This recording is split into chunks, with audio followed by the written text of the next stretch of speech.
Et salut à toi, j'espère que tu vas bien. Aujourd'hui, on se retrouve pour un nouvel épisode du podcast Nourris ta santé. Et aujourd'hui, on va parler de la protéine de soja vs la whey. Est-ce que c'est aussi efficace? Est-ce que les protéines d'origine végétale sont aussi efficaces que les protéines d'origine animale en tant que supplément? Là, on parle vraiment de la supplémentation. Et c'est justement de ça qu'on va parler aujourd'hui.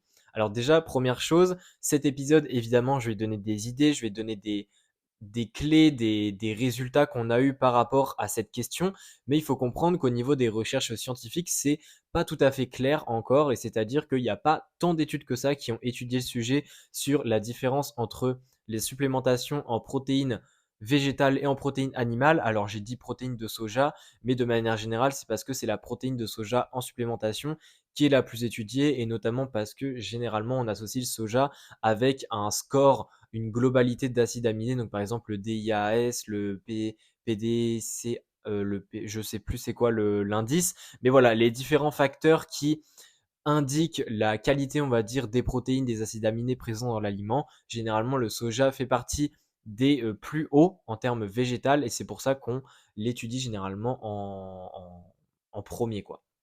Mais en tout cas, il faut savoir que la whey et la protéine de soja, c'est deux choses qui existent et qui sont possibles de prendre après les séances. Évidemment, quand on est végétarien, c'est possible de prendre de la whey, mais par contre, quand on est vegan, eh bien tout de suite, la whey n'est plus possible puisque il n'y a plus de produits laitiers et plus du tout de produits dérivés d'animaux. Et c'est pour ça qu'on peut directement se diriger vers la protéine de soja. Alors, il existe aussi la protéine de pois, etc., etc. Mais la protéine de soja, c'est celle que je vais, on va dire en termes dans cet épisode-là. La protéine de soja, déjà, je vais directement donner les résultats et après, je vais expliquer un petit peu pourquoi en donnant pardon, des nuances, puisque évidemment, rien n'est noir ou blanc en nutrition, il y a toujours des entre-deux. Mais au niveau des résultats, on remarque quand même que la whey est un petit peu plus efficace sur la synthèse protéique chez aussi bien des sujets non entraînés que chez des sujets entraînés. Et ça se fait, ça s'explique de différentes façons. Mais ce qu'il faut aussi comprendre, c'est que la protéine de soja est peut-être un petit peu moins efficace que la whey, mais elle est quand même un peu plus efficace que la protéine de caséine, qui est aussi une protéine qui peut être prise en supplémentation. Donc ça reste quand même intéressant de savoir que la protéine de soja bat quand même certaines formes de protéines animales qui peuvent être prises en supplémentation. Mais par contre, au niveau de la whey par rapport au soja, eh bien c'est un petit peu moins efficace, et ça a été prouvé par plusieurs études qui ont justement comparé des différents groupes, hein, c'est-à-dire un groupe de sujets entraînés ou non qui prenaient de la protéine de soja pendant telle période, et puis un groupe qui prenait justement de la whey, et ils ont comparé, et effectivement les résultats ont tendance souvent à dire qu'il y a une petite différence et que la whey est quand même plus efficace. Pourquoi est-ce que ça peut s'expliquer? Alors la principale explication qu'on a, c'est lié à la qualité des protéines et notamment à la quantité de leucine, mais pas que, puisque la leucine, c'est un acide aminé qui est très très lié à la synthèse protéique, puisque la leucine, c'est généralement l'acide aminé où on dit qu'il faut tant de grammage dans une dose de protéines dans un repas pour vraiment, ce qu'on dit trigger en anglais, c'est-à-dire pour vraiment activer la synthèse protéique et pour vraiment la rendre efficace. Et généralement, on dit qu'il faut 2,5 à 3 grammes de leucine dans une portion de protéines dans son repas pour vraiment activer la synthèse protéique à son maximum, on va dire. Et le problème, c'est que la protéine de soja, eh bien, on estime qu'il faut, pour atteindre cette quantité de leucine-là, 40 grammes de protéines de soja, ce qui est quand même beaucoup, alors que généralement les scoops de whey, les scoops de protéines, c'est dans la vingtaine de grammes.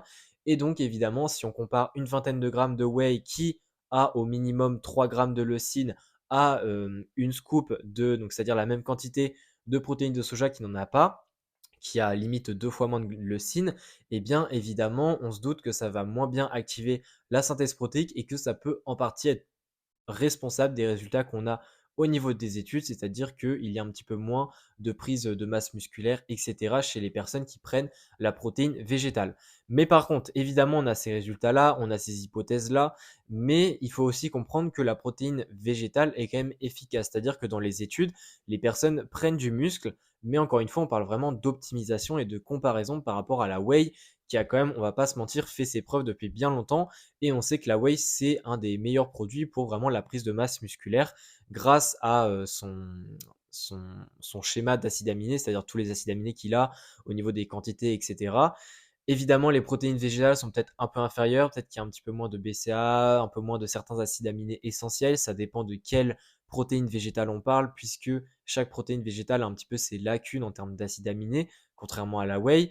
Évidemment, ça peut avoir des répercussions, mais encore une fois, je parle de ça dans cet épisode pour, oui, certes, montrer que les protéines végétales paraissent être moins efficaces que la whey, mais c'est surtout pour faire comprendre aussi qu'elles sont tout de même efficaces et que si tu es vegan, prendre de la protéine végétale peut être très intéressant selon tes entraînements, selon ton sport, selon tes besoins en protéines, mais aussi dans certains cas où durant certaines périodes, tu as du mal à atteindre tes apports en protéines et que tu souhaites atteindre tes apports en protéines qui sont un peu trop élevés et peut-être qu'avec le travail, tu es en déplacement, c'est compliqué de tout le temps manger une bonne dose de protéines.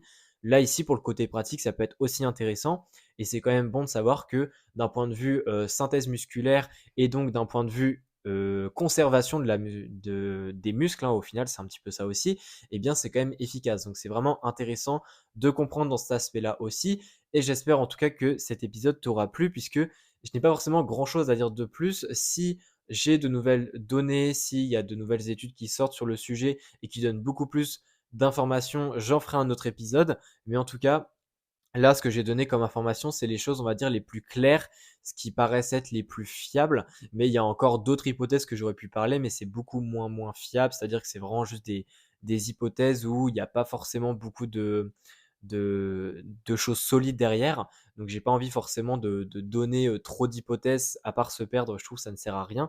Mais en tout cas, si l'épisode t'a plu, n'hésite pas à laisser un like ou une note sur le podcast. Et puis évidemment, si tu souhaites aller plus loin, je prévois une formation pour les véganes qui va sortir au mois de février. Et c'est plus précisément comment est-ce que tu peux avoir une alimentation végane sans être en déficit de nutriments. Donc on va aussi bien parler de protéines, on va parler de vitamine B12, de fer. Si tu galères actuellement à atteindre ces apports en ces nutriments et que tu souhaites quand même continuer à être végétalien, je t'invite vraiment à rester connecté parce que la formation va pas tarder à sortir. Et sinon, on se dit à la prochaine. Allez, ciao.